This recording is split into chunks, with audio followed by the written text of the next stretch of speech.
આ ચીકીનું ઝાડ છે ને ચીકીના ઝાડ નીચે આ ફૂલ છે, ફૂલના છોડ છે ઊંઘેલા. તો કેટલા છે?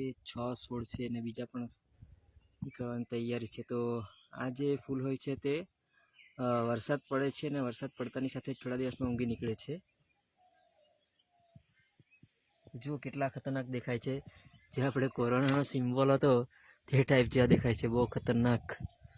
તો કોને ખબર છે આ ફૂલનું નામ? તો કોમેન્ટ કરીને જરૂર જણાવજો. કંઈ આ રીતે ઊંઘેલા છે, મસ્ત લાગે છે.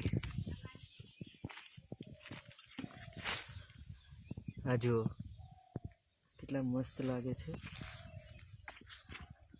કોરોનાનો સિમ્બોલ એવું જ કાંટા કાંટા વાળું લાગે છે, પણ કાંટા નથી, મસ્ત છે. ડુપ્લિકેટ હોય એવું લાગે છે, પણ આ કુદરતી ફૂલ છે, કુદરતી રીતે ઊંઘેલા. તો કમેન્ટ કરીને જરૂર જણાવજો મિત્રો, અને શેનું ફૂલ કહેવાય તો કમેન્ટ જરૂરથી કરી દેજો.